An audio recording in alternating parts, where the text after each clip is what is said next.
The Rangers have won all 4 games on the road trip. I don't know how they pulled it off, but they finish it off at Ottawa with a pretty crazy comeback, down 2-0 with under 5 minutes to go, or just about 5 minutes to go. They scored 3 goals in a matter of 3 minutes and 20 seconds.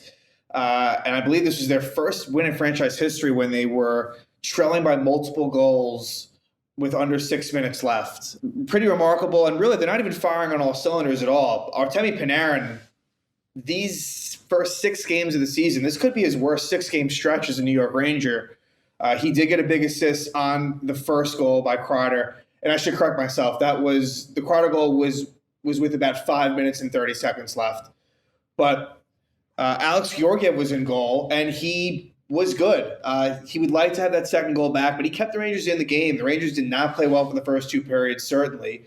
And I would have liked for them to keep going with Shesterkin, but Georgiev had to get a game, and I would assume that Shesterkin will play when the Rangers face the Calgary Flames on Monday back at the Garden.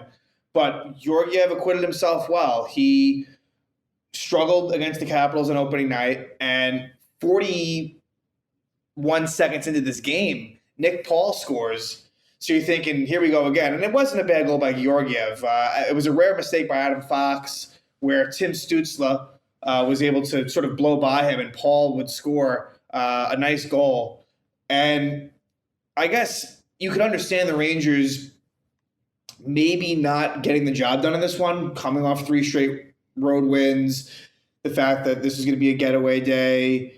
But the big difference with the Rangers this year and in years previous is that they are really clutch, very resilient. They are winning close games. They're not giving up many goals. Like, on paper, they don't really look that much better than, let's say, last year's team, but the mix might be better. And what's also interesting is that they're very thin at center, especially with Ryan Strome out due to COVID protocol. And then Kakko is also out, and he looked pretty good in preseason. We'll see if either of them return against Calgary on Monday. And then after the Calgary game, they don't play until Friday, still at home against Columbus. So I wouldn't be surprised if they come out flat first game back from a road trip, but hopefully in some ways this Calgary game kind of ends this stretch. Even though the road trip ends with this Ottawa game, Calgary, in some ways, based on the fact that they don't play again until Friday, is really sort of, I think, really would put a stamp on what could hopefully be a 5-game winning streak if somehow they win that game. But it didn't look great early for the Rangers, but they kind of settled in. So Paul gets that goal 41 seconds in, and the Rangers had a power play opportunity at 6:44 in the first, and it was not successful, and it wasn't good. Ryan Reeves actually drew a penalty. And Ryan Reeves, I feel like he hasn't played a whole lot. He played, 8:41 in this game. But I think he's been pretty effective. He has certainly not been a detriment. Like, we've seen players like Ryan Reeves in years past, like guys like Colton Orr or Donald Brashear or Derek Bugard, guys that are like strictly enforcers. But Ryan Reeves is different than that. He definitely has some ability. He can, good on the forecheck.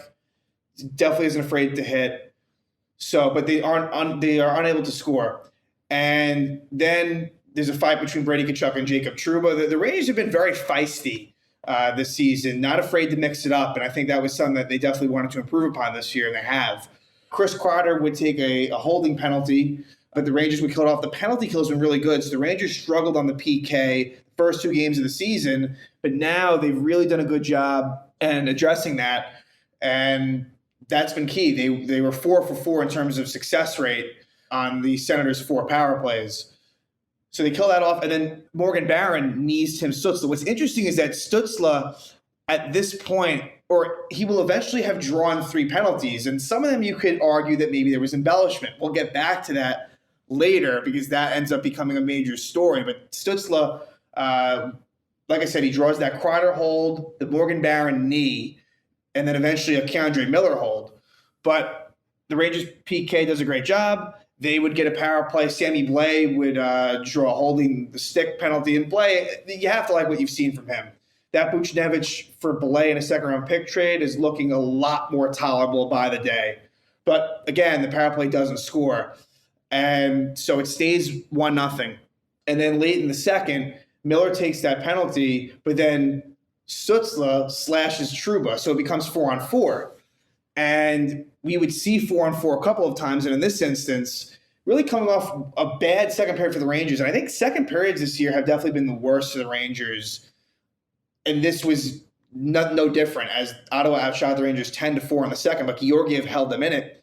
But he gives up a really bad goal early in the third. It would be a goal by Josh Norris at 1:04. It gives Ottawa a 2-0 lead. At that point, hard to feel too good about things. And my initial thoughts were the Rangers haven't scored more than two, like not including empty net goals. The Rangers have not scored more than 2 goals in a game this season. And they would actually miraculously break that spell today. I don't know how, but they were down 2-0. And to make matters worse, Sammy Blais gets into a fight with Nick Paul midway through the third. So Sammy Blais was out of action. And at this point, he's one of the more relied upon players to score goals. So he gets taken out of the mix for at least 5 minutes.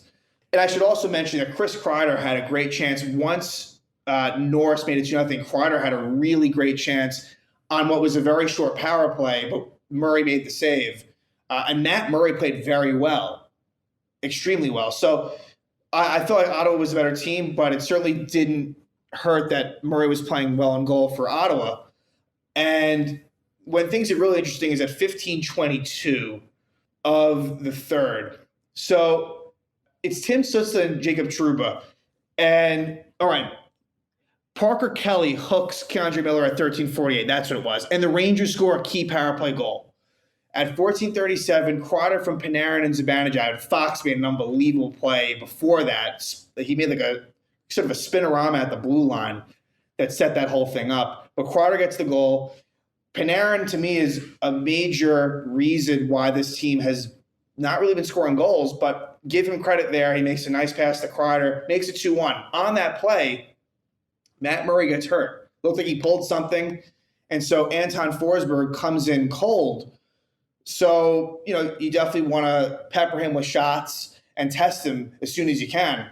So it's 2-1, and it looked like Jacob Trouba was going to be called for a tripping penalty, which he was, but they called Tim Stutzla for embellishment. It was ironic because of the fact that it looked like he could have been called for a dive earlier and wasn't. He finally was. Ottawa fans were not too pleased. And now it becomes 4-on-4, which is an advantage for the team that's losing. More open ice. And the Rangers would take advantage, and it would be none other than Adam Fox, who made an unbelievable play to make a great pass in front to his defensive partner, Ryan Lindgren. So we thought Ryan Lindgren got his first goal last game against Nashville, but it was taken away due to offside. This time he actually does score, ties it up with a little more than 4 minutes left. And Ottawa fans are very pissed off. They felt like it should have just been a trip on Trouba and that's it. And also Kreider gets a secondary assist. Chris Kreider gets a goal, gets an assist, and he would also be on for the winning goal. I should also mention that Philip Hedl left the game due to injury. He would come back, but we didn't really see much in the third, so we'll have to keep an eye on that. For a team that's already thin at center, they cannot afford for Hedl to be hurt, but it was a good sign that at least he came back in there. So with a little more than 2 minutes left, Sammy Blais is at this point back from that fighting major, and he just kind of throws his shot towards the net, and Barclay Goodrow deflects it in. Rangers somehow take a 3-2 lead. That's Goodrow's second goal as a Ranger. He scored his first the other night against Nashville on the empty net goal. But this is kind of, I guess, why they brought Goodrow in, for getting clutch goals like that. Really big, makes it 3-2 with about 2 minutes left. And it got a little bit close, but Georgiev shut it down, and Chris Kreider did take a boarding penalty with 11 seconds left. But I didn't hate that penalty just because in that situation, you want to avoid any type of scoring chances at all costs. So I don't hate that there, and they were able to get it done. So Rangers win this one 3-2. They are on a 4-game winning streak. They have points in 5 straight games, 4-1-1 now. I believe this is their best start in 12 years. So it's good that the Rangers I mean, they've been playing from behind, a lot of catch up the last few seasons. So it'd be really nice to somehow beat Calgary at the Garden on Monday. And Calgary's coming off of a pretty thrilling win in overtime at Washington. So Calgary will not be easy. They're a decent team, but we've seen the Eastern Conference has been a lot stronger than the West, which, more to that point, the Metropolitan Division is tough. The Rangers, if they're going to want to somehow make the playoffs this season, they're going to really have to win as many games as they can. And this is a good job of just racking up points. And they're winning these low-scoring, grinded out, gritty type of games. And that's a really good sign for this team, who I don't even think is really playing all that well. The fact that they're winning these games, if they can get some guys going, Panarin being the big one, get a little more healthy, this could get interesting this season. And I definitely think there's some reason for optimism. But again, big win for the Rangers. They complete the road trip, and now they head home to face the Calgary Flames. And right now, all is well in Rangerland.